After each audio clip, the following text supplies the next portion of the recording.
I'm about to. The champ is here! The champ is here! The champ is here! The champ is here! The champ is here! The champ is here! The champ is here! The champ is here! The champ is here! The champ is here! The champ is here!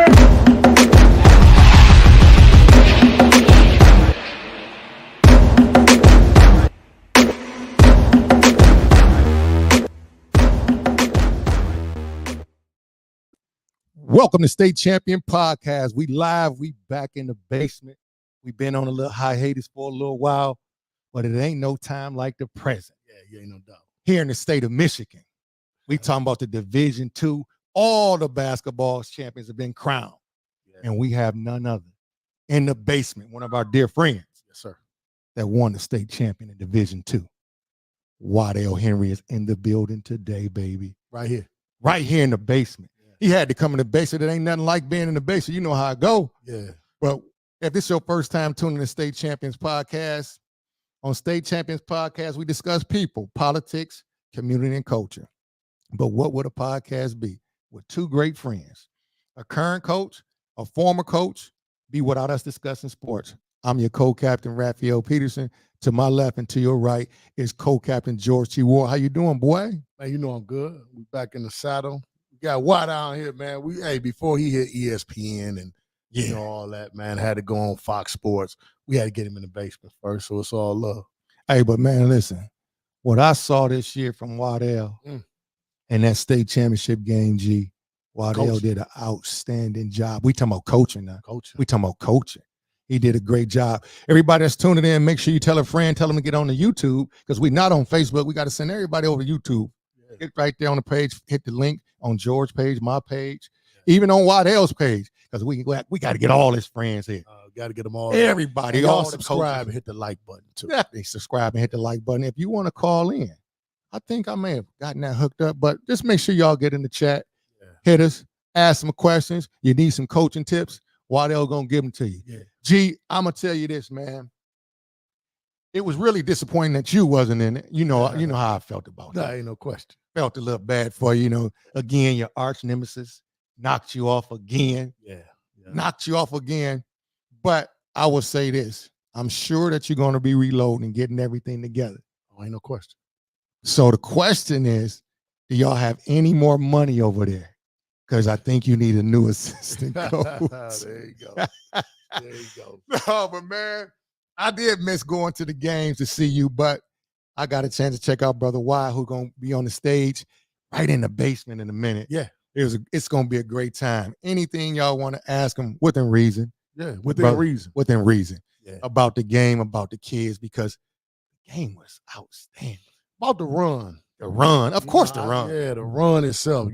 I think, you see the culmination, obviously. But what people don't realize is how the school is a buzz. Oh, for sure.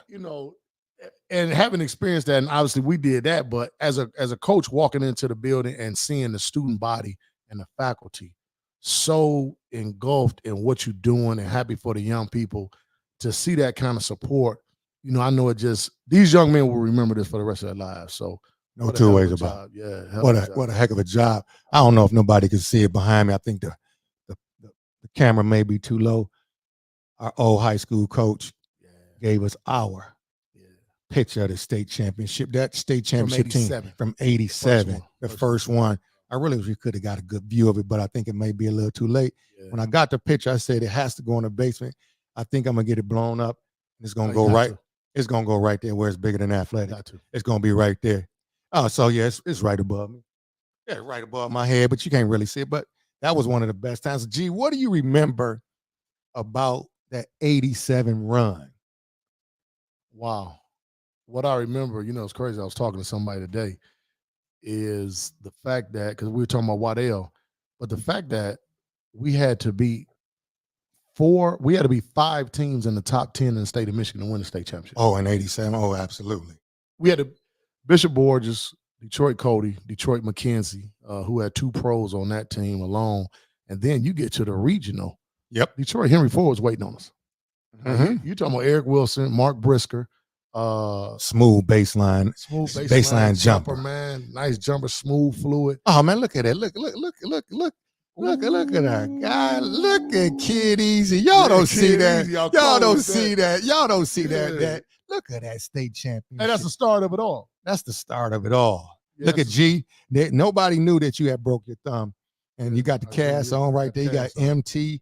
And we got D Good. So a lot of Persian people really be upset at Derwin because in '89, when they thought they had to win, what he did down at Callahan, what he had 19 in the last 7 minutes. Listen, he put on a performance for the ages. It for real. According to some of the experts, it was the greatest single-handed performance they'd seen in a long. It was Mike Jordan-like. No, ain't no question. He had 19 in the last 8 minutes of the game. I talked to Coach about that, and I said, Coach, what do you remember about that game? It's funny that we got this picture up there, but Elijah, you come back to us. What ended up happening, Coach said, Ralph, of course I wanted to run my offense, but everything else failed. And he understood that Derwin Good individually was as great as anybody on the team. Probably was the best. And he said, I decided we was going 1-4 flat, and Derwin, we're going to live with whatever you did. And Derwin took it on and put on a clinic down at Callahan. I wish we could have had that on tape. Man, but I think the crazy thing about that is the last game that he would play high school-wise in the city of Detroit. Yeah. So a lot of that was people knew that Derwin was good, and people that played against him knew that he had game, but they didn't know how much he could boogie. Oh, no, he can get down. He could get down. Boogie. Individually, just one-on-one, he could give you anything. He could fade on the jumper. He could lean back on you. He could go right, he could go left, and he was quick release. So to watch him put that performance on, we had kind of seen some of that, so it wasn't just shocking, but, man, what a way to make sure that we had the three-peat, man, because we were gone, but it was a hell of an opportunity for him. Oh, for sure. So I remember that run in terms of us. And I remember after we lost that city championship game. And so I definitely remember that when we lost in the city championship game, we got blew out, sold out crowd, Cobo Arena. I didn't answer the phone for 2 days. I remember that. And so if people, if you really understood how big the game was, that may have been the only time Cobo was sold out that year in terms of high school teams and college teams. I'm sure if they had a pro game down there, it might have been sold out. But for us to be down there on that day and to get blew out 1 month before the state championship game by Southwestern, who was led by, you had our guy A. Hunt, you had Doyle Callahan, Derek Vineyard, you had Steve Wise. Listen, you can't forget about my man James Hunter, lefty, rest in peace. But then country. Yeah. But then you had you had your boy what's my other guy name? Kevin Williams. And then Lauren Clyburn. They were loaded. No, understatement. And we got blew out, and of course, A. Hunt, who ended up going down to UNLV and becoming a 2-time finals MVP. And actually, everybody, he's going to be coming on the show just to talk about that run and what they're doing out there in Las Vegas. They're going to have a documentary on the 1990 run. He was telling me, so A. Hunt is going to come on the show. But anyway, just remembering that game, but then fast forward into the state championship game on that morning, and we got ready, and Coach called, obviously got up to the school and brought us in the room. He ain't show no video. No. He didn't show anything. He said, y'all know what these guys do. It ain't no sense of me going over. He said, over this no more. But what we're going to do, we're going to go a box in one on Anderson Hunt. And he said, Ralph, you got him. Ralph, you got him. My response was, I got you, Coach. Yeah. So I remember that. Yeah. And then to get to the game. And then when Southwestern, if anybody remembers Southwestern, their press, it was so bona fide that college coaches were coming in to watch what Perry Watson was doing. And so we in the game and it was going. And then all of a sudden, Southwestern backed up and played a zone. So, gee, when you think about that, I remember Kelso was like, they're going to play it. If they back up and play a zone, they're done. And that's what they did. So what do you remember about that in the state championship run? Well, what I remember is thinking, being a young fella, that you could listen to the games on the radio when Southwestern would go to the state championship, and you remember reading the paper and they were averaging 90-something points a game. And so even our junior year, you're looking at some of the scores and you're like, God, dog, man, they're killing everybody. Even though we knew that we would have a chance against them. That wasn't it. Of course. But just knowing that, and their press to this day was the very best that we'd ever seen. Yeah, no, it ain't no two ways about it. It really, they should have called it 6. Yeah, because it seemed like they had 6 people on the floor. Everybody 6'3" and above. Everybody agile, mean, aggressive, lean, in shape, strong. Yep. And to watch them bag up, said they were concerned. And I said, now you done put this game in our hands. And I knew if we playing possession for possession, you could have a problem. You're going to have a problem. And I'm going to tell you what I also remember about that particular run. It was the game before when I watched Schmitty. What you talking about? See, well, people forget. I'm giving Persian some dap on this one since Wydell in the quarterfinals when they played Southwestern. When they played Southwestern in the quarterfinals. And I watched, if y'all ever want to see a game, if they have it on tape, you have to see Steve Smith in that game. He single-handedly. That was unbelievable what he did. Destroyed that press. They just didn't have enough. I told our special guest last summer, because obviously he and I worked together. I told him, out of everybody in that era, obviously DC was DC, cold. No question. It ain't even crazy. But Steve Smith, when you watched him play, especially once he grew those 4 or 5 inches over the summer, when you were on the floor with him, you said, nah, this different. This different. And watching him against that, and watching him look at the press like, I want y'all to come press me, and to do what he did against it. And then during that game, you thinking like, is these jokers about to win? Are these jokers about to win? But again, watching Southwestern do what Southwestern does and what they did, we knew we had a shot. Of course. And once we got to Chrysler, I just remember the ride up. Yeah, the ride was crazy. Like, we got a chance. We got a chance for sure. Man, I tell you, G, it was just good just to see the games and to see some great basketball. And obviously in Division I, you had Orchard Lake St. Mary's. Yeah.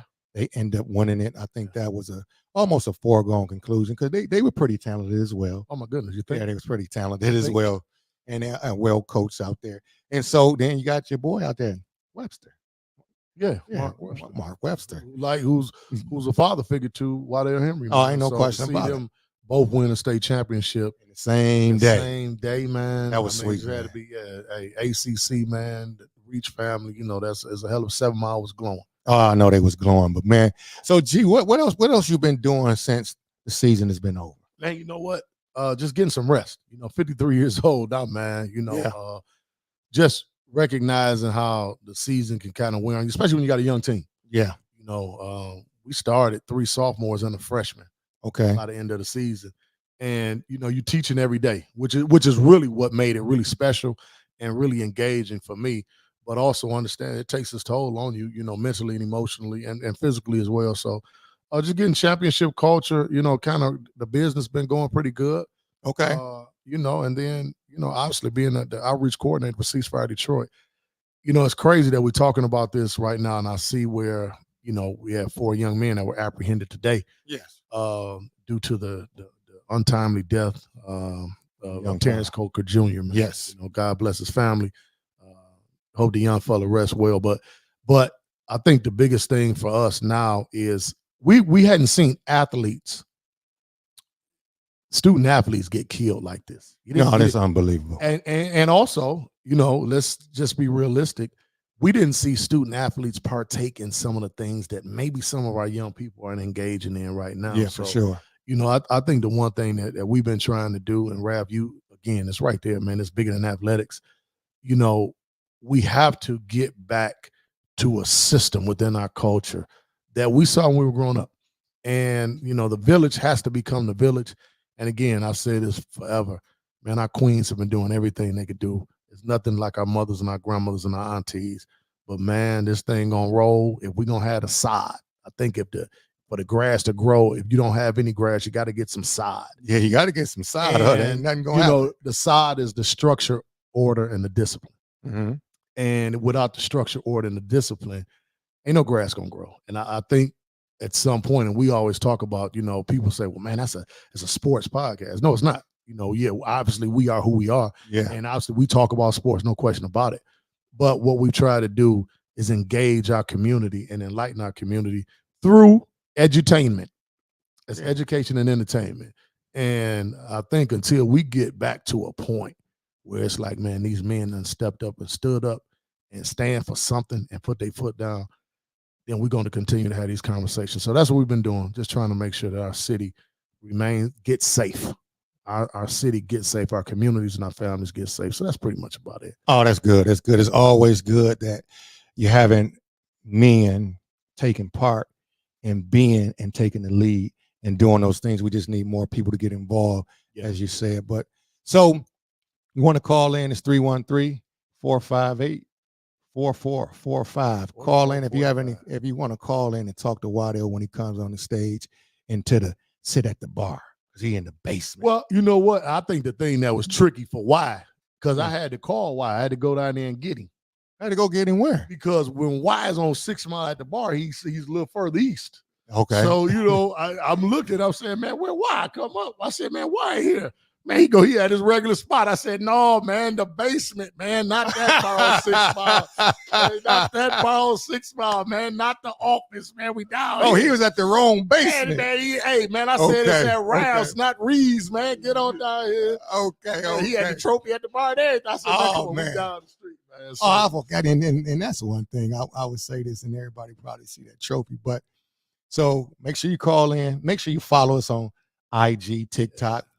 Make sure you subscribe and like, and so that you can get all the tunes and the bells when we're doing other shows. We got new things coming out. I don't think everybody knows this. We're doing State Champion Podcast commentary, where it's not as long as a full show, about 6 to 10 minutes. And the first one I did was on hell of a thing too, which is better. College basketball or pro NBA. basketball. And so y'all got to check that out as well. So it's going to be great.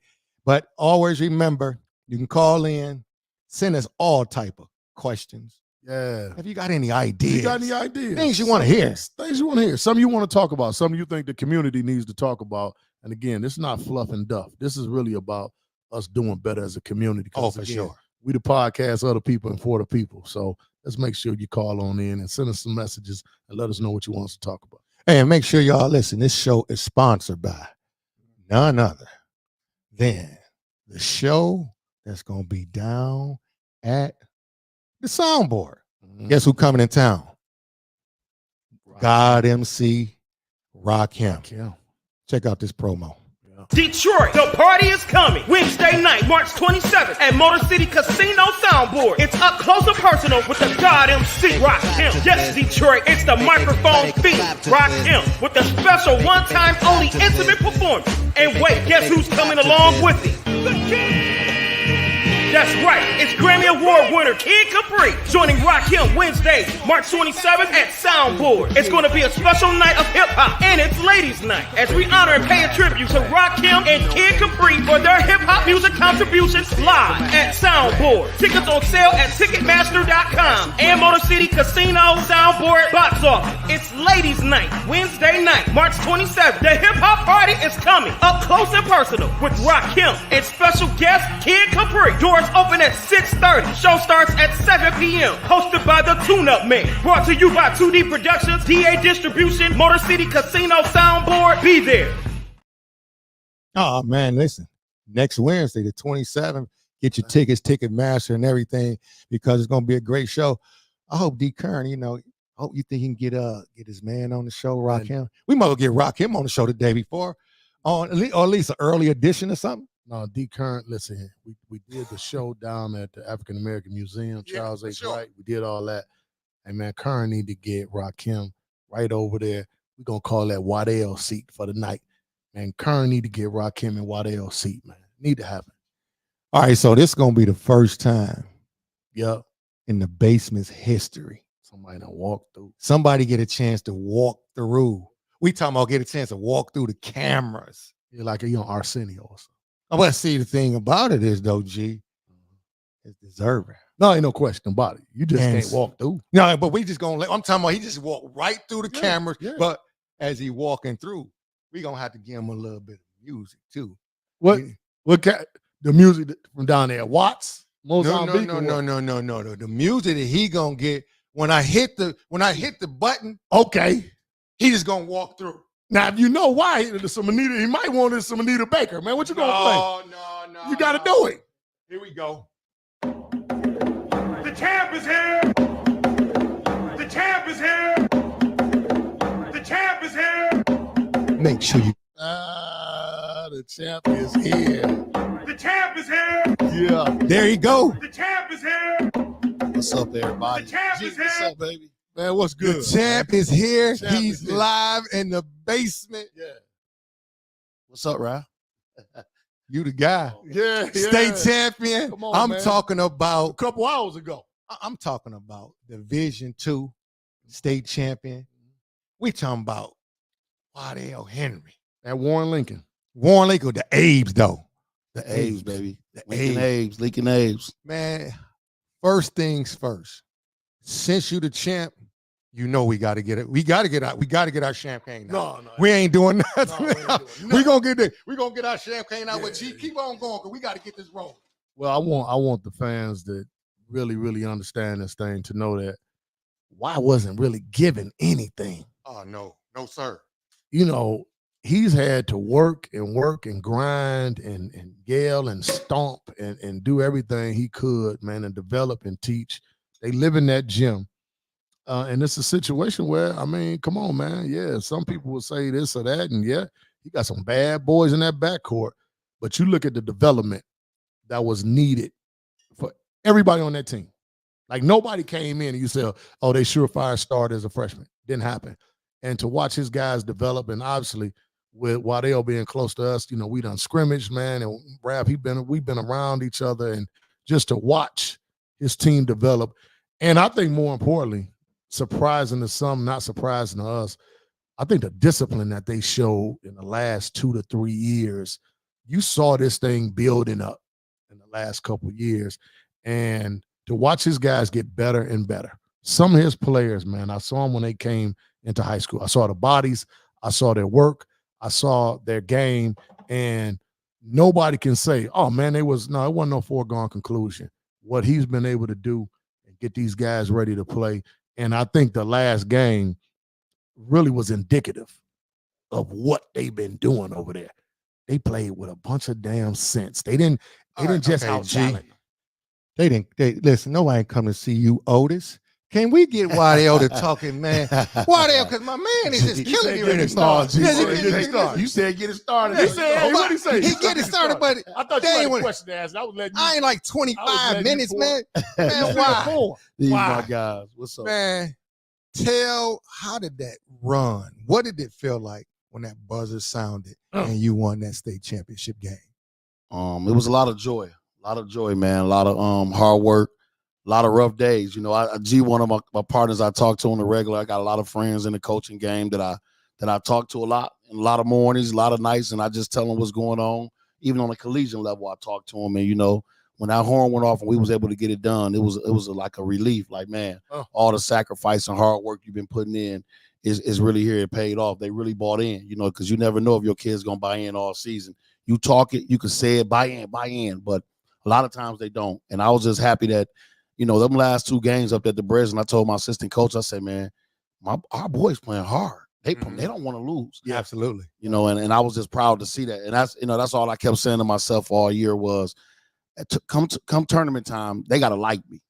You know, and that's tough right now. Yeah, He talk about they got to want to play for you. They got to want to run through a brick wall for you if you're going to be successful. And I'm just glad between my coaches and myself, we was able to come together and get that done. Champ is here. Yeah. Champ is here. The champ is Salute. here. Salute, baby. The champ is here. So go ahead, G. I know you got a question for him. What was the defining moment? You know, you think any championship run, what moment for you stands out? I think us in the conference championship, we had won it 3 years in a row, was trying to four-peat out there, and we went out to Anchor Bay. Okay. And we played Grosse Pointe South. We had played them early in the season, and we beat them by 2. And my two-guard Marcus Blackwell broke his wrist that game. But it was a tough game on a Saturday. You know, and after we had played Friday, and we went to play them in our conference tournament championship. And I knew it was going to be a tough game. You know, Steve Bernard, shout out to him. He does a great job at Grosse Pointe South, runs some great stuff. And we got down in the fourth quarter by like 9 or 11. And I'm a kind of a guy, I don't take a lot of risks. You know, I'm kind of like, I'm gonna figure this thing out. We're gonna sit up here, we're gonna check, we might press a little bit, but we got down 11, we got desperate. Okay. And we had to press. Okay. And in a minute and 30 or a minute and 40 seconds, about 2. I know, G, you say you saw that game because you played them in the States. Yeah. We came back and had a chance to win the game, and we ended up losing by 3. I mean, we was down 1, missed the layup, we had to foul. But after that game, you know, man, my coaches was like, man, we gotta press. We got too many athletes. We gotta, you know, we gotta speed the game up. We can't walk up and down with everybody. And the whole state tournament, you know, we pressed the whole state tournament, and we didn't have a game under 20 until we got to the Final Four. We won by 19, and ultimately the state championship by 14. So I think that game of Grosse Pointe South was defining for me, you know, because we lost. Yep. My kids was hurt. They felt bad. They felt like we let one slip away, and I think everything was like, oh man, we can't lose no more. I told them that was the last loss we could have if we was going to achieve this goal. I'm going to tell you why. When I was watching the game, and I was thinking, I was watching at the end of each quarter, but it really set in when right before the half, it was 48 seconds to go, and you held the ball for one shot. I can remember in years past, you'd have tried to get 4 shots after 48 seconds. Yeah. And when I'm watching the game, I said, Wydell is coming to win the game. He don't care about nobody in the stands. He don't care about nobody screaming and hollering about shoot the ball. He's coming to do one thing. Y'all got a shot, made it. A layup. And then and got a steal and almost got another basket. But what has gotten you to the point where you have changed, you have adapted your coaching style to, and I'm gonna say a style that is more conducive to winning? You know, I credit a lot of it from my assistant coaches. You know, I had shout out to my assistant coaches, man. They was great. Yeah. But I had Coach Earl Moore. He used to coach at Murray Rice. Sure.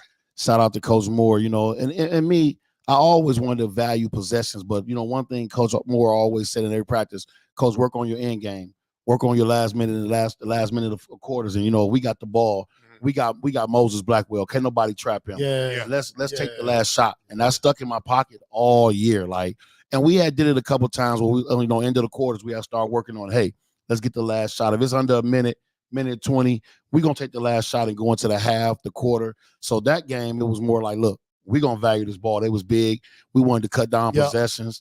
And like I told you before we came on air, end of the first quarter, Marcus Blackwell hit a 3 to end the quarter. Going into halftime, Marcus got the layup, and we got the steal back. So those are two great quarters when you getting steal. I mean, plays like that, and you're scoring on them. So it was just about winning that night. You know, throw everything out the window. Mm-hmm. Go ahead, G.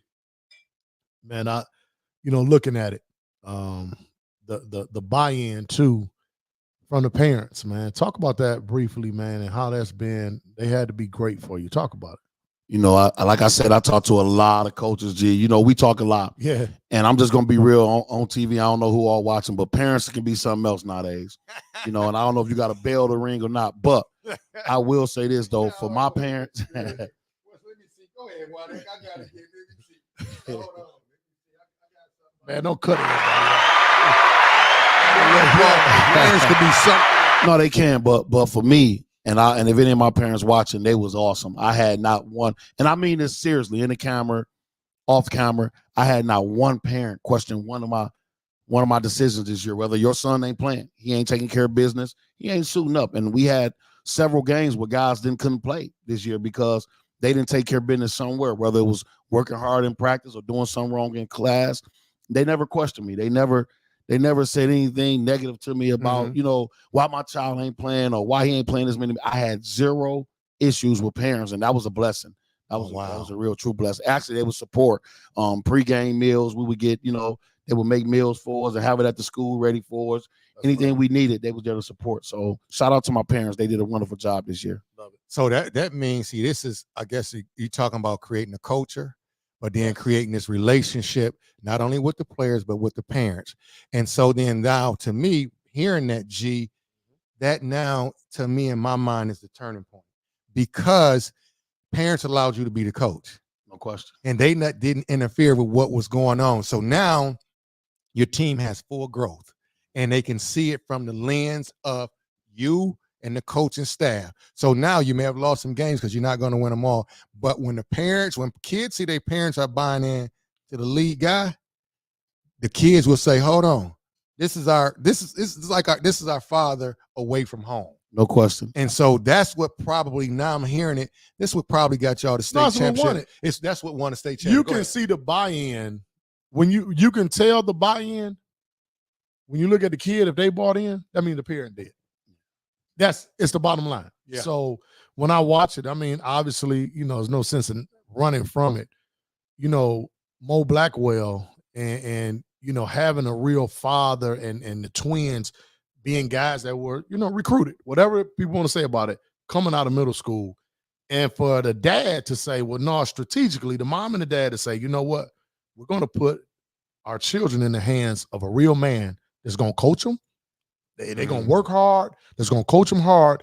And it's going to hold them accountable. Mm-hmm. And for him to be there, but not be there, Mo was at every game. Every game. He's always there, but he's not there. But he's not there. Not interfering. Go ahead. And G, just to talk about that, man, when the twins first decided to come to me, that's what everybody was saying. How you going to deal with the dad? How you going to deal with the dad? But they didn't know I had coached the boys 2 summers prior to that in AAU in 8th grade. So Mo Blackwell, actually, man, shout out to him. He was the man. Oh, no question. I mean, he made coaching easy, Ralph. I mean, he made all I had to do. One thing he told me when he brought him over there and said, all I want you to do is coach him. He said, I told him, well, we got to be able to pay for this. Everybody say that. He said, all I want you to do is coach my sons. Don't worry about nothing else. And for the last 3 years, I don't have the easiest time as far as going to summer league team camps. We able to go to 5 and 6 different colleges and universities and bond and do different things because, it was taken care of. So that was a blessing. And you know how that goes, G, when you have nobody funding you, nobody to help you. You can't get these kids to these camps if you don't have it. So shout out to Mo. He never said he the most nervous guy in the world. As a matter of fact, ain't no question. He don't say nothing to you. We go in the gym and sit way at the top and be screaming from up there. He don't like to sit close, but never had an issue with me. Even in came to his kids when they got him, because I get on them. I hold them accountable. But I had that meeting at the beginning of the season with my parents. Look, I'm gonna love your child like he mine, and if he do something wrong, I'm gonna hold him accountable. He might not play, and that's the way it run, and that's the way it's been going. So Mo he's been awesome, man. Even for everything that he's did for our program. And so, and I'm going back to when I was coaching. You just said something. And I think a lot of young coaches should hear what Wydell just said about having that meeting before the season starts. So now I have open lines of communication. Here's the expectations. Here's what we're going to do. Yep. And here's what we're trying to accomplish. And once you set expectations for anybody, nobody can come back and say, well, I didn't know. So when you just said earlier, that a couple of kids couldn't play because they wasn't doing what they supposed to do. I'm sure, based upon what you just told us, the parents were supportive of that, and that's a great sign of a great program that's building. You probably gonna get a couple more kids now. But also, Ralph, it makes it. I talk to a lot of young coaches who struggle with their administration, and they struggle with teachers in the building, because you don't have that discipline and structure, and so it's funny. I say that to the parents. But the teachers in my administration know I mean that. If a kid on the basketball team, all 3 levels. Oh, so you ain't pump faking. Freshman, JV, or varsity. If you're not doing what you're supposed to be doing, you're not playing. And it's just, it is what it is. And teachers know that. So I work in the district. I get emails about freshman kids, JV, and I'll just call the coach. Hey, he can't play tonight. Or he gotta do his bear crawls with. And if you don't do it, you can't play here. This ain't the school for you, and it ain't personal. It's like G said, just having that structure and that discipline. That's what helps you win more than anything, man. You got to have structure and discipline. That goes to life, though. And when you think about it, What you it talking just reminds me of the bear crawls and about? when things would happen at Cooley, Kelso would say, hey, either you do it, You don't have to now. you don't have to. You You don't have to You do don't it. play. You don't have to do it. G, I know you got something. Go ahead.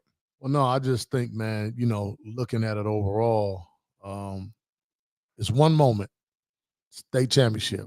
Y'all got a break.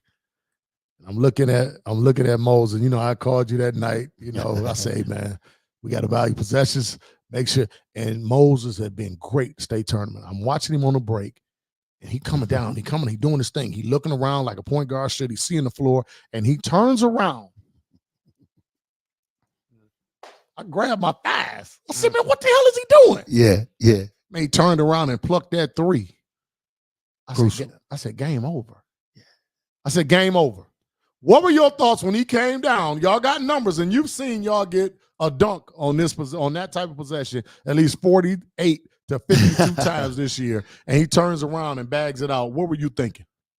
I didn't know what he was going to do with it in the moment. G, I'm going to be honest with you, man. I was hoping he'd make a good decision. But one thing I will say about Moses and Marcus, they spend time in the gym. Oh, ain't no doubt. They work out in the gym daily. I'm talking about, I'll be telling they did after, before they can get out of school. If we ain't got study hall, hey, Mo will call me, hey, they about to go get some shots up and they'll be back to practice on time. And I used to be like, Mo, just chill out, man. We got it. I mean, going into the state tournament, no, we shooting. We got a game Saturday night. He gonna give them up Saturday morning at 8, 9. They gonna get some shots in. So them guys put a lot of work. All my guys did, but them two guys put a lot of work in shooting the ball. I'm talking about Ralph. I'm talking about hours and hours and hours and hours. It was evident. And so when he took it, of course, in my head, as a coach, I'm trying to win a state championship. I'm like, what? Yes. You know what I'm saying? One of those. Yeah, it was. What are you? Yes, he felt it. He felt he was going to hit it, and he took it.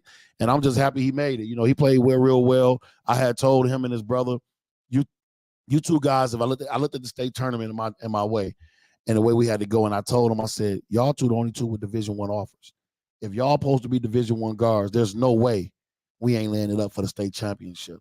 And they both showed up big for me along with all my other guys. So that was pretty cool. Absolutely. Man, it's crazy just to hear you say that. And there's some comments on here. And man, Finkel Juan say, what they gonna say now, Hoss? What they gonna say now? What they gonna say now, Hoss? That was the slogan the whole game. What they gonna say? What they gonna say now, Hoss? Put that on the shirt, though. Oh man, Yeah, I gotta put that on the you shirt. gotta put that on the shirt. We'll be holding the trophy up. What you holding the trophy up? So what they I gonna don't say? care what you tell me. That's a cold one. It ain't nothing like I'm enjoying life. What are you you What doing? you doing? You gotta enjoy life in everything you do, whether it's coaching, Talk living. about I know where it came from. Well, I don't know where it came from, but I understand the concept. And I hear you say that. I was like, that's a cold statement. So I said, where you get that from? I talked to G. We talk about it. People think what I mean by, because I do go out. People think I mean enjoying life, mean partying. Yeah. And that's not what I mean.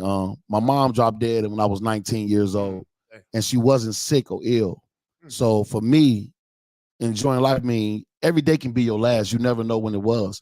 So that's just something that I thought about. And I'm saying, whatever it is you do in your life, you better enjoy it. When your feet hit the ground in the morning, enjoy that day. Enjoy that moment, because you don't know if you're going to have another one the next day. So that's where it came from. Just saying, enjoy life. Whatever you do, if you read books, enjoy it. If you go out, enjoy it. If you sit, whatever you do, if you work all day, just enjoy it. Enjoy whatever you do. So that's where it come from. And I just, what are you doing? Think about it. If you're around sitting somewhere mad or upset all the time, what are you doing, man? You better enjoy this thing called life. You a part of that is Wydell was responding to some haters. I remember when he first. Why you laughing? Okay. laughing Tell me this. though. I ain't know this. Well, because everybody got something to say. It's crazy that he came up with this. What they gonna say down? I'm looking at my dog. I'm like, hell yeah. But it was a response to some haters. And what he was saying is, hey, dog, why y'all saying whatever y'all got to say about me, I'm getting I'm it done. enjoying this life. And I'm getting it done. I'm getting it done. Okay. I'm doing a hell of a thing. I'm getting it done. And his question, what you doing? Because remember, he ain't just said I'm enjoying life. He followed it up with what you doing. In other words, if you so miserable, you somewhere hating on somebody, think about it, Raph. I ain't never heard you or why really had nothing to say about, because y'all ain't focusing y'all time on nobody Man, I don't care what nobody doing. I want everybody to be I successful. want everybody to be I don't happy. have nobody until we on the sidelines and we playing each other. Other than that, I want you to win in life. You know what I'm saying? man. I have nothing but love for everybody. Win. As long as you ain't playing me, win. So Damn it. Yeah, That's now, what I now mean. that you said that, I do want to bring up this one time. I got to bring up this. Hey, hey, why? I didn't have this I in the knew it was script, coming. man. I knew it was coming. Yes, he did. I swear I did not have this in the script. So I got to tell everybody out there, it was years ago when I was coaching. Of course. I was coaching. I was at CMA. Man, you like Bobby Brown, man. Just gonna sing your own song. Man. That's what I knew. he talking about when he beat me. When he beat me, I said, me. he got me. He got me. He In got me. the playoffs. Listen, playoffs. We had so much fun. We had so much fun with that. You can get it because they can't see you. But what happened was, man, we got to play Purrs and the Doughboys. They got to come over to CMA. They gotta come over to see They him. got to come over to CMA. Was I the head coach that year? You dang on Skippy. You was the head coach. I had to be like 14, man. I was 14. It was a while ago. No, so it wasn't 14 because you. No, 14. I was loaded. loaded. Yeah, it was 15 then. I had unloaded the gun.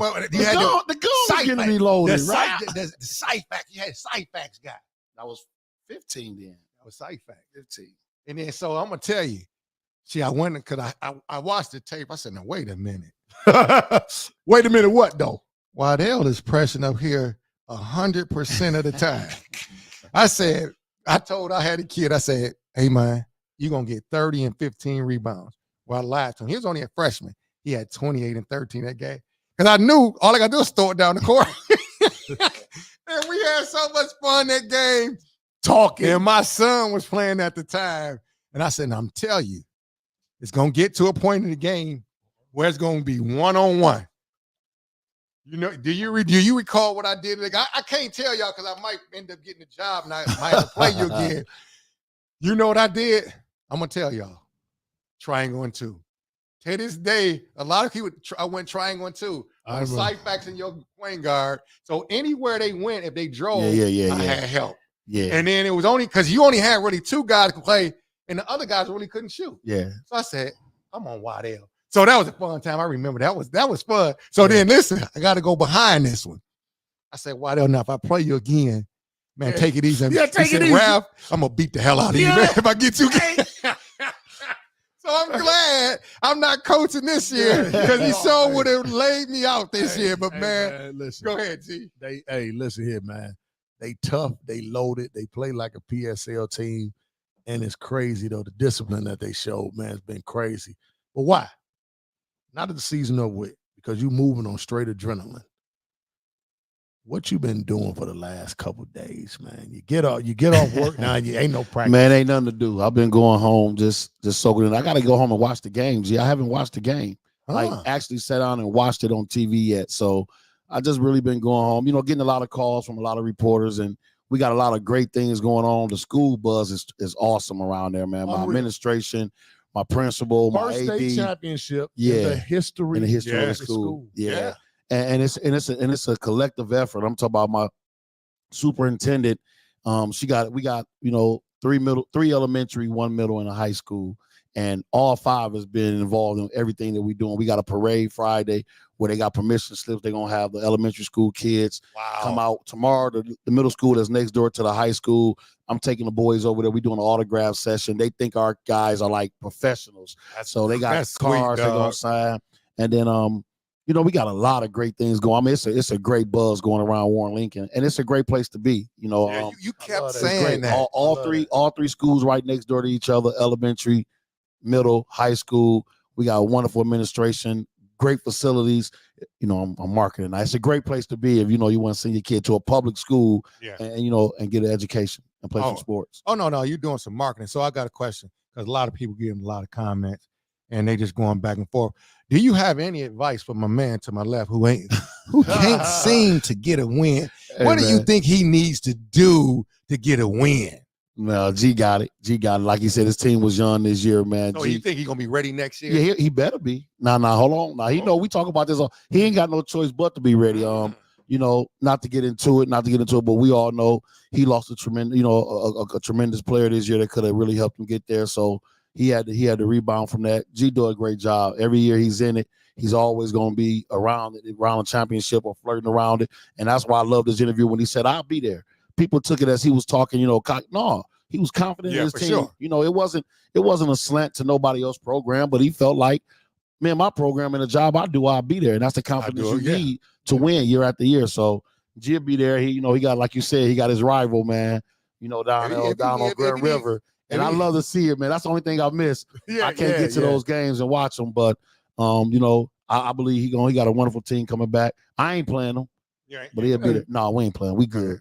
We good. Y'all do a scrimmaging, but not we'll get in the gym and lock in and do some stuff, but we ain't got them playing. And you know what's crazy is before the state tournament, once the state tournament's about to start, for years with him being in Division II, now we would go over there, we'd go out to Warren, we'd get out there on a Saturday or Sunday and we bump. Mm-hmm. We go over, everything that we could see, anything that we know teams would do against us, we would get out there. And like I said, I saw it. I said, man, these boys are going to be ready at some point.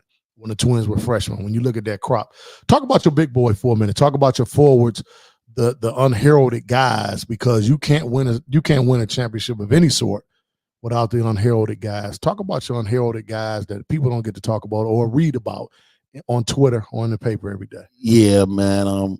My big fella, Tamarian Minor, man, I'm so proud of him. If y'all first saw him when he was a sophomore when I got him, he was over 300-some pounds. He worked, played football, he worked, got his body together because he wanted the ball. Mm-hmm. And if you want the ball for Coach Wide, you got to be able to run the floor. And he got his body in some shape, man. And this year he looked tremendous. He was an undersized big man inside. I tell everybody, you give TJ Minor 2-3 more inches. Oh my goodness. He probably the best big man in the state. He was unstoppable. I mean, at his size and the things that he can do in his IQ of the game, it was awesome. And that kid, he really worked his butt off to get himself in some shape. And shout out to him. And then my forwards, I had some dogs. I had some dogs. Them guys. That's the difference. Wow. Yeah, them guys. I'm talking about them the Mari boys, Jamari and Kamari. Yeah. They were some straight dogs. Both of them left-handed with different type of games. Jamari was a matchup problem for anybody. If you big, he gonna take you on the wing. If you smaller than him, he gonna post you up and dunk it on you. And Kamari Barton he does everything. He just, Coach, I don't care about scoring. I don't care about none of that. He told me semifinal game, he had 13 rebounds, Ralph, and he came to me in the hotel that night, and he knew we was playing Christian, who was a big team, and he said, Coach, I'm going to get 17 tomorrow. He didn't say points. Yeah, rebound. He said, I'm going to go get 17 rebounds tomorrow. Dirty work. Coach. Yeah, dirty work. And if you see the end of the game, he the first person to come over to me and told me, Coach, I told you I was going to get you a ring. And shout out to the Barton family. I coached there, his other two brothers at Persian, and he said it, but he must do it all for me, man. Like everybody, the Twins and my other wings, they do a good job of scoring the ball. But them three guys there, Jamari, Kamari, and TJ, they was the unsung heroes inside. They had to check a lot of guys that can play, and they rebounded. And I got on them hard. You don't rebound, you ain't playing. You don't deserve to eat. So they did a good job that in the state tournament, at least. Yeah. No, man, I'm telling you, I enjoyed it just watching and seeing it. But now hearing the backstories on guys that you're talking about, the big fella inside and the kid that talking about he going to get 17 rebounds. It's those type of kids and those type of people that you need in life to be successful. And having that wherewithal as a young person, he ain't talking about scoring points. At all. The rebounds. 17 of them, he said. I think he had maybe 10 or 11. That they was big. But think about it. And we had his own that game, yeah, too. Listen, whether he got him or not, he said it. The mentality. The mentality. Yeah. That's the thing that I like about a kid like that. And, man, I ain't going to tell y'all no lie. I miss coaching, and I'm hoping to get back in sometime in the future just because I like the competition. See, I like to come out and compete against people. I can't no longer compete on the floor, but it's like competing against somebody else. Well, what does Wide know? Can he do this? Can he do that? And chess match. It's a chess match. I love that. And iron sharpens iron. But why? I think, not to get into specifics as much as you can't, talk about the adversity that young man went through during the course of the season. You don't have to specify, but, there was a time where he could have taken a couple games off. Yeah. And dealt with some things. I mean, it was out in open. Mom, the family, wonderful family. First game of the season. First game. And I knew, I kind of figured, I told my guys dealing with all this, I had a feeling that we had a chance to win it, but first game of the season, the night before the first game of the season, Kamari Barton, number 3, I get a call. I get a call the night before the game. We open up with Old Redford, and the call was, it was that morning. As a matter of fact, it was the Friday going into school, not even the first. Yeah, Saturday was the game. I get a call from his older brother saying, hey, our house just caught on fire. Kamari had to pull our grandmother out of it, had to save her life. We lost everything. And for me, it's bigger than basketball always. You know, I tell my guys we use basketball as just an avenue and a tool to get where we need to go. And the first thing I told the family was, you know, besides we're going to help and support any way we can, was Kamari ain't got to play tomorrow. That's more important. Yeah, you know, that's more important than basketball. Mm-hmm. And Kamari called me and said, Coach, say it. I'm playing. He said, I'm playing, Coach. And he carried his grandmother out. He carried his grandma out the house. To hear. He carried his grandmother out the house, saved it when the house was on fire. And I told him, don't worry about the game. I told his mom and dad and them, hey, don't y'all worry about the game. We'll be fine without him. We'll figure it out. It's one game, but y'all need to be with y'all family. And he called me and said, no, Coach, I'm playing. I'm all right. I got all my stuff. None of my gear burned up. I got my Jimmy. And I had told my coaches before the first game of the season, I say, we got to watch Kamari when he go out here, man. You know, and I can go back to that game. He was a monster. He played one of the best games. And after the game, I said and I told Gene the story, like, it's unreal that this young man had to carry his grandmother out the house, lost everything. Wow. The day before the game. And was able to come out there and do that. Now, I don't let guys play if you don't come to practice. Of course, I excused him because of what he had. So already I'm thinking he gonna be I'm letting him play because he want to play maybe to help. He was a straight menace out there. I'm talking about blocking shots. I wish I had the numbers from that game. It was like unreal. When people heard what had happened, it was unreal. And the next day, we played that Friday. Yeah, it was that Friday, that morning he played. And the next day, it was like, wow, the outpour from the administration in the school, you know, to support his family. Like I said, shout out to my administration again, the counselors and everybody that just was, hey, we got to get together and rally up and get this dude some things. And some of my friends that I had that heard about it when he was interviewing on another show after the game, calling me, hey, I got some clothes for him. I got some shoes for him. Man. It was a great outpour. So shout out to everybody that helped that young man when he was in that time of need and helped the family. The Barton family, one of the best families I dealt with. Great people. Shout out to y'all. Wow. Man, I'm going to say this because him playing in that game, that's that solitude that a young person needs.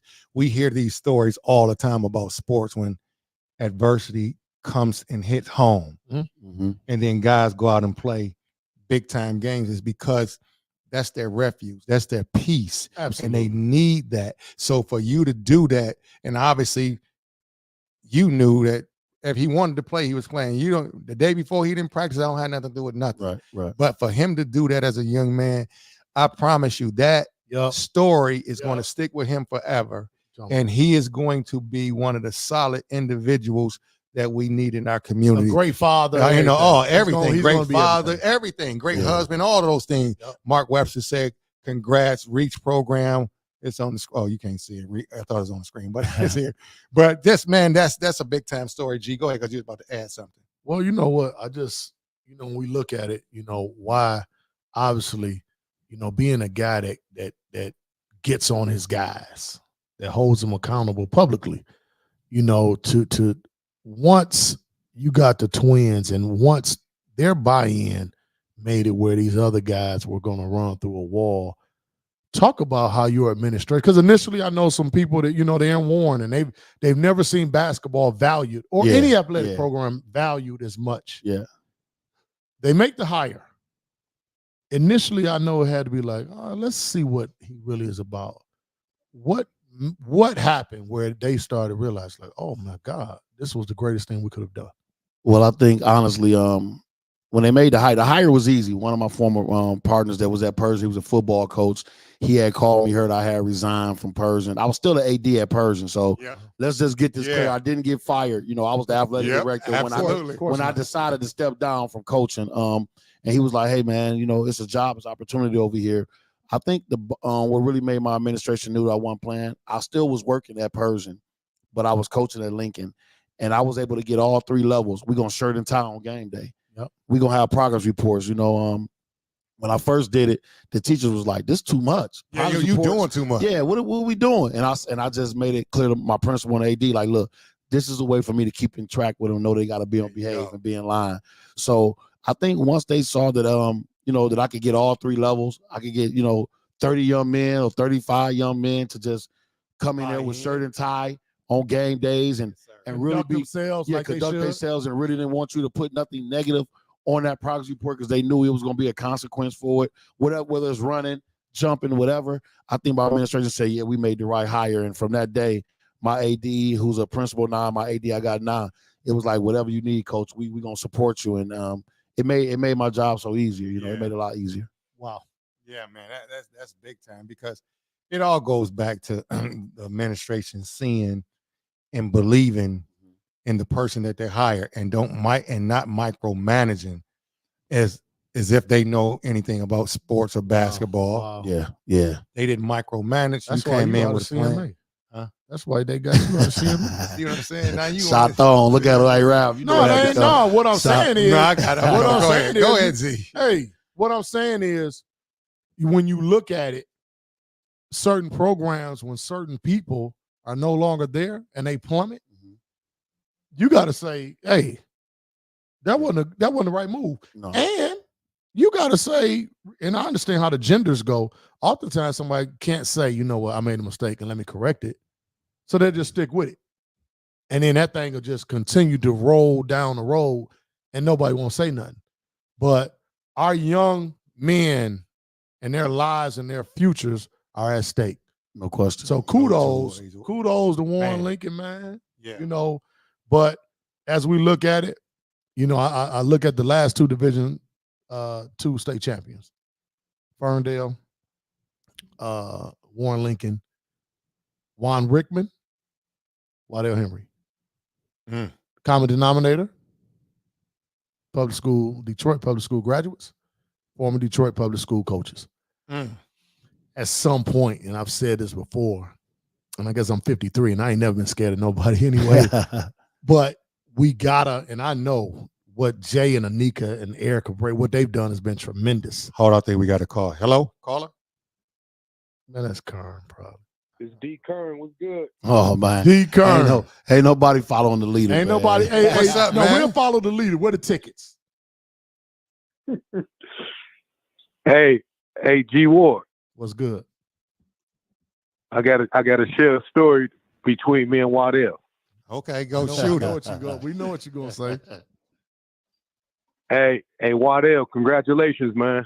Hey, I appreciate it, Kern. I saw you up there, man, sitting there cheering for me. I appreciate that. I was there, man. I witnessed it, man. I was you very, very intrigued what I saw, man. I appreciate it. All right, I called the show personally to have this conversation. So, Ralph, when George Ward got the Southeastern job, and it was very honoring, for me to have him coach, Percy, Brandon, Ed Brown, them, right? Of course. So all the hype was going on around the city. They was trying to get, Percy, Brandon to transfer. So I ran into Wydell one day. Uh-oh. That's how the Father the Leader stuff came through. So I asked Wydell, I said, Wydell, I was playing when I said, if you learn the song Father the Leader from Rakim, Brandon and Percy going there. So I seen Wydell about maybe a couple months later in the summertime. I can't cuss on the show. He was like, man, I ain't learning that damn song, man. That song hard as hell to learn. Oh man, that's true story. That's true. He told me. So Wydell tried to learn the song. I don't know if Wydell really tried to. Now, Wydell, did you try to learn the song or what? For real? No, I listened to it a couple of times. Like, okay, I see what I had to see what you was talking about, but I wasn't trying to learn it, man. It was dope. It was dope. Rakim, shout out to him, man. Yeah. So, man, we'll be there Wednesday. Now we're gonna be there, but here's before we gonna be there. Don't call in and don't answer. Can we get him on the show next week? We will do a special episode on a Tuesday night. We'll come down there wherever we at. We will. No, y'all can. Go Wait, I'm listening. Do y'all want to do the podcast? No, we want him on the show, We man. won't follow we want the him leader on the show.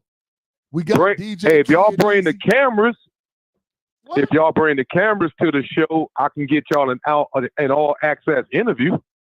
That's what we would want to do because we gotta brought. Hold on. See, we brought the cameras down to the Charles H. Wright. We got cameras, baby. We got cameras. We got cameras. You need me to go live right now? Hey, dog. You see? I already know y'all got enough cameras. Y'all can shoot a movie. What you mean? We shooting movies and we got DJ Kid Easy, baby. Anybody that needed services, man, call him right now. Reach out, DJ Kid Easy, baby. This is what we do. And Hey, we trying to get Wydell to come down there with the trophy to the Motor City and celebrate and make it follow the leader night, but I can't catch up with Wydell. See, listen.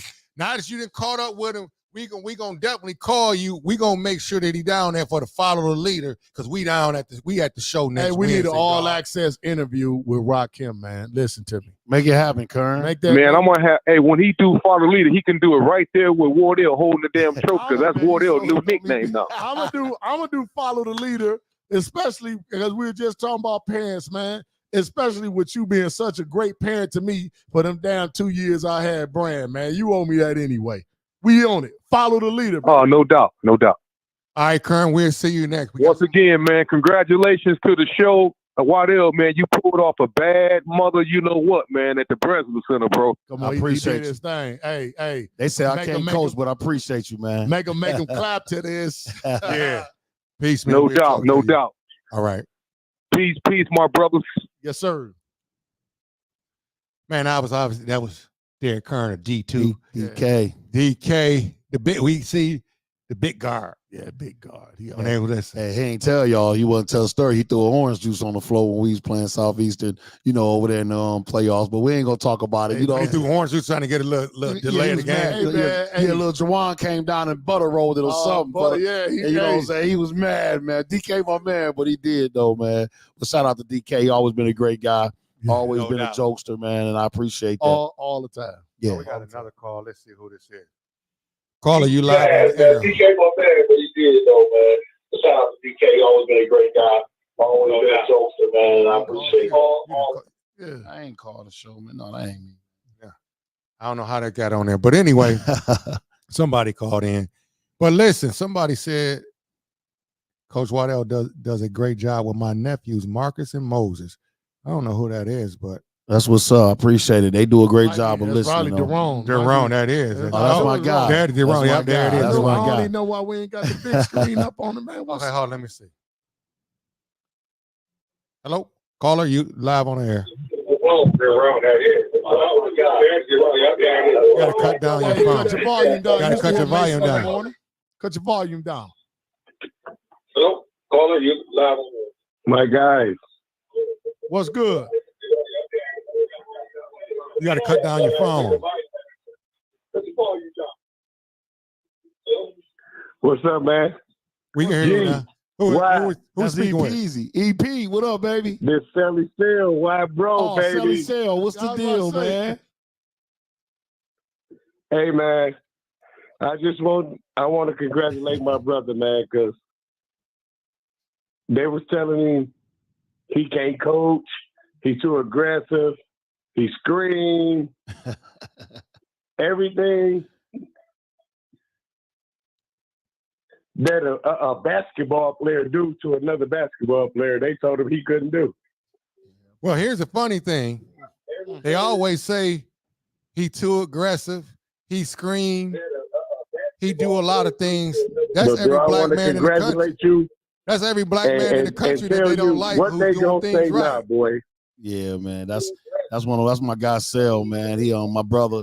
He when we was playing back in the day, playing ball, he was one of the baddest little guards playing, man. So he a competitor.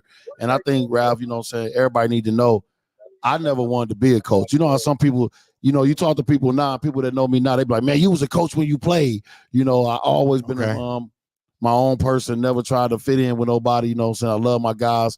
Man, shout out to the Reach program with me and he said Juan Rickman. We grew up in that program, Virgil Phillips and Marcus Webster, man. Mark, when my mom died, I was kind of lost. You know, 19, 20. I had a little brother that was 5. I didn't know what was going on, what my next move was. I knew I didn't want to be doing nothing negative. And there you go. Mark and Verge said, man, come on back up here to this gym and start helping out. Don't do nothing, don't get in the streets, and at 20, 21, 22, I went up there and Mark Webster put a whistle in my hand, and he was the coach at that time at NOLA Middle School. Wow. And I wasn't trying to coach, I'm from the East Side, you know what I'm saying? I'm like, man, I played. I wasn't the greatest player, but I caught on and became a competitor and was able to play high school and go from there. But Mark said, come over here and coach these girls with me at Nolan, And my first, people don't know I did it the right way. I coached middle school girls.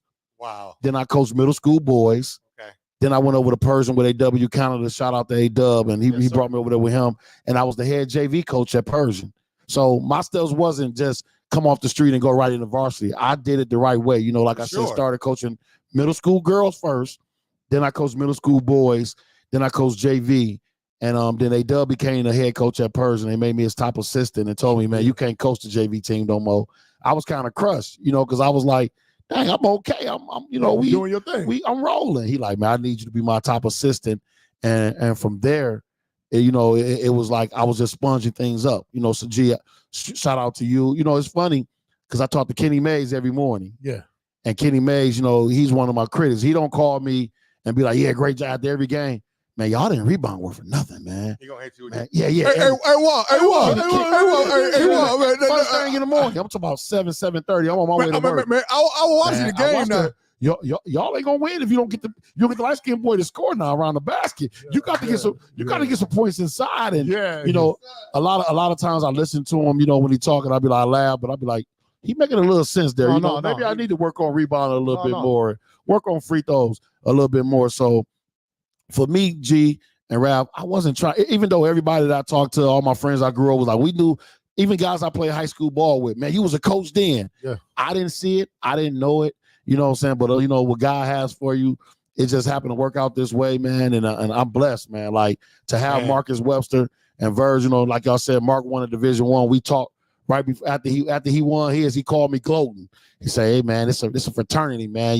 Everybody can't get in this fraternity, go win. And it was a challenge. The same challenge he gave me when I was a kid growing up, the same challenge he gave me as a young adult. Wow. And I was like, hey, Pops, we're going to go get it done. So shout out to Mark Webster, man. People don't know how close he really is to me. He really saved my life. You know what I'm saying? I get that man his flowers every day, man. I'm going to tell you something. And unless I got the wrong person, but I know I don't. So it was a program on Finkel many, many years ago.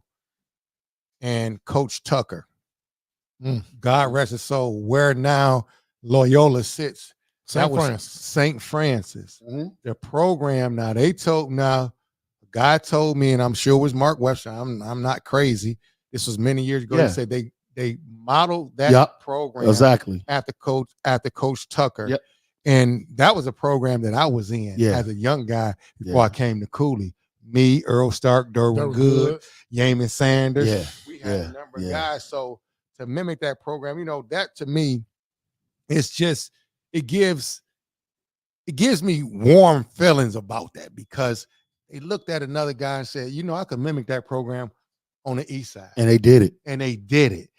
G and Ralph, man, where they made us believe in ourselves. Yeah, they didn't let us settle for just me. We thought we was the baddest dudes in the world. Of course, we didn't know a lot of other guys was playing because we went to Lasky and we went to all them rec centers. But when we walked in places, we had T-shirts on, man. Not jerseys, T-shirts that that they don't made up and printed some numbers on. We thought we was the baddest dudes that played, and that family still to this day. The bond that we made back in 89, 90, 91, 92, Verge and Mark taking us to high school games to watch Persian play, it's still today. I still do my brothers to this day. Anybody that grew up in that program, and if you didn't have a pro name, then you ain't really a Reach legend. He gave us all NBA player names. And we really felt like we was them guys.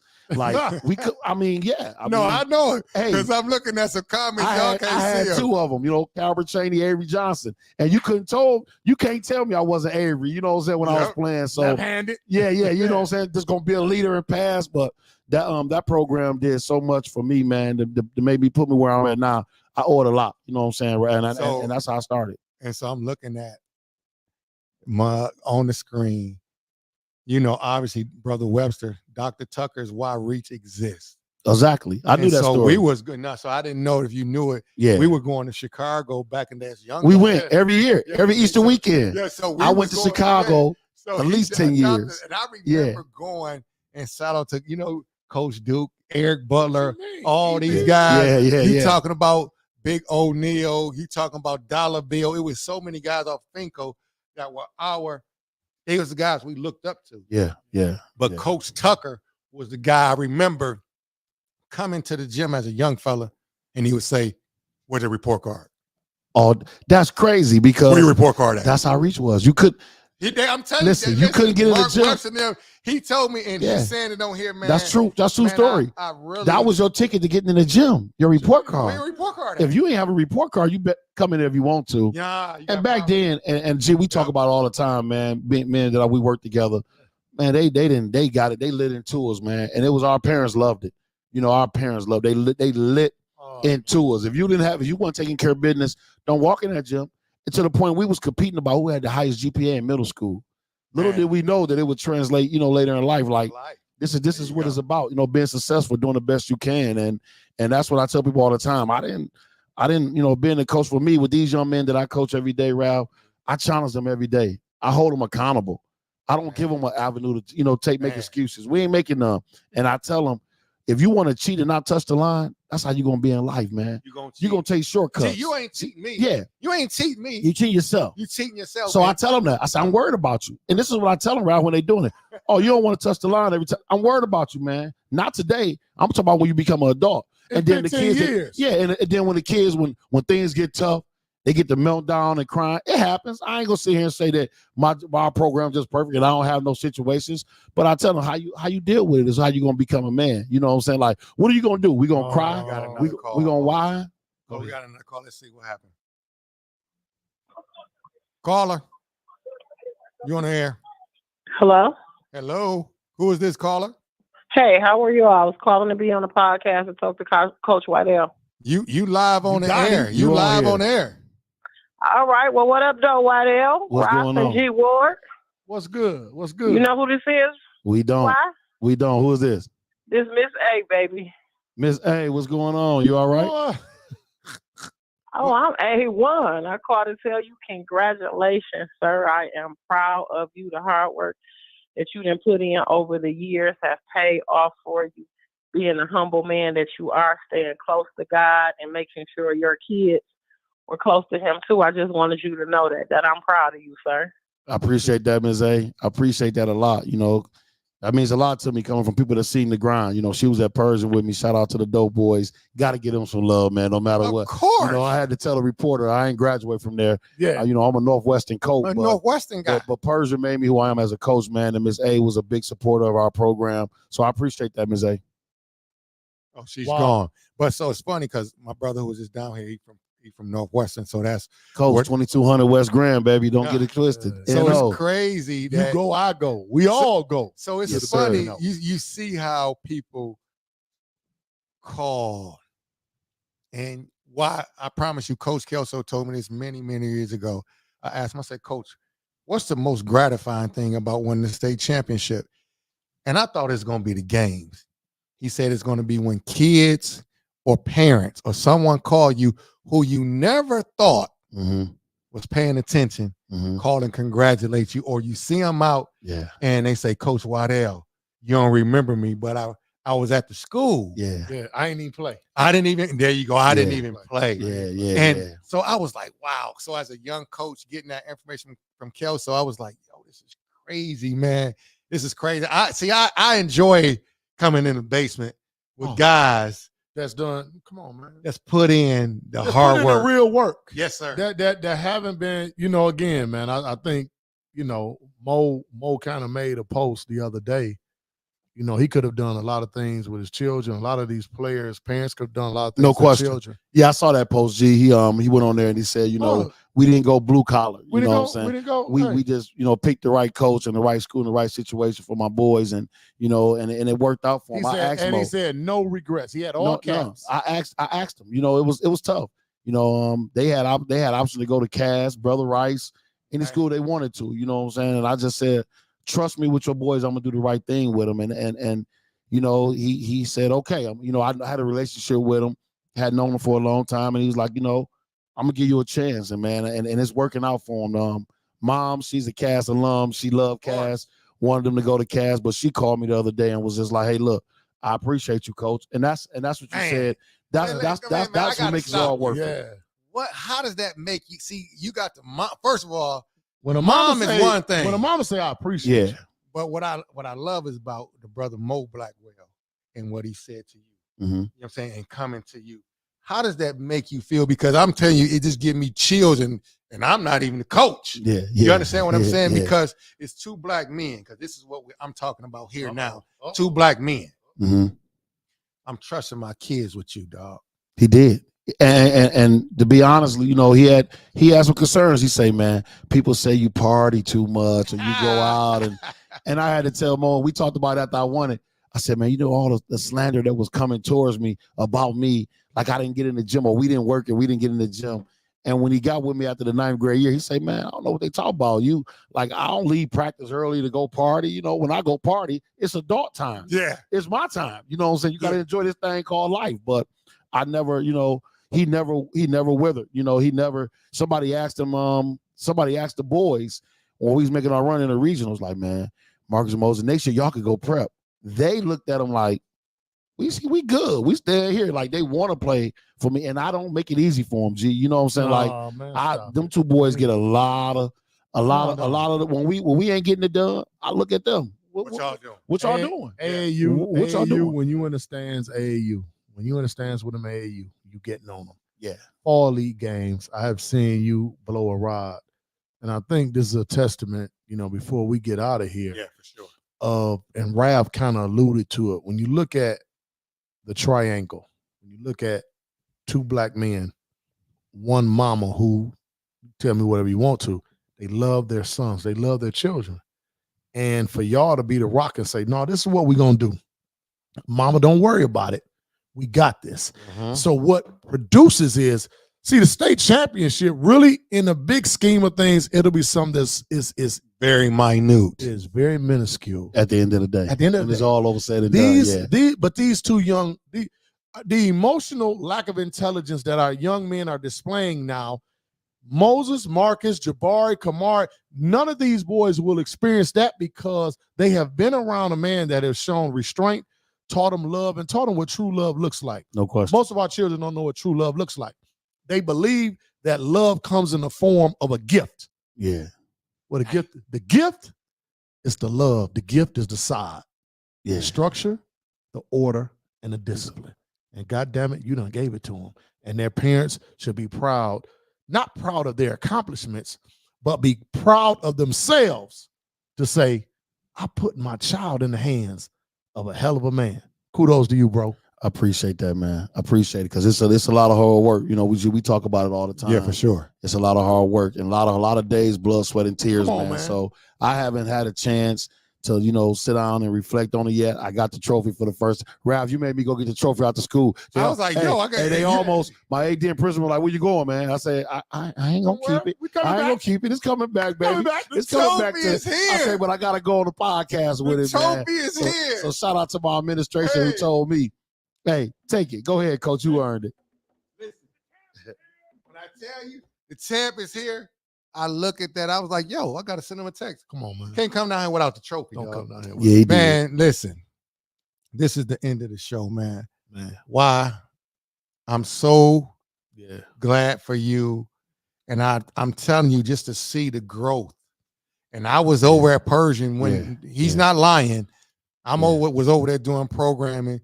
He was still the AD, but he was going to Warren Lincoln. Yeah, every day. And every day, and it was crazy, but he was dedicated to the cause. I remember when he talked about the young guys, but you was like, we young. It's going to take a little time, but I'm building. And that's what I said when I walked in that gym, Rav. And you remember that. I told everybody that. I said, everybody, and that's why I said, what they going to say now, and I'm going to end it with this one, man, because at Persian, Rav, it was Persian, one of the meccas of basketball. So people thought when they W Canada, you know, gave me the job, like, oh, and then I didn't win a state, but we won 2 cities, played in 3. I was there 6 years. Yeah. Won 2 cities, played in 3, won 2 districts, went to the quarterfinals, lost to Romulus, who eventually won it that year, 93, 91.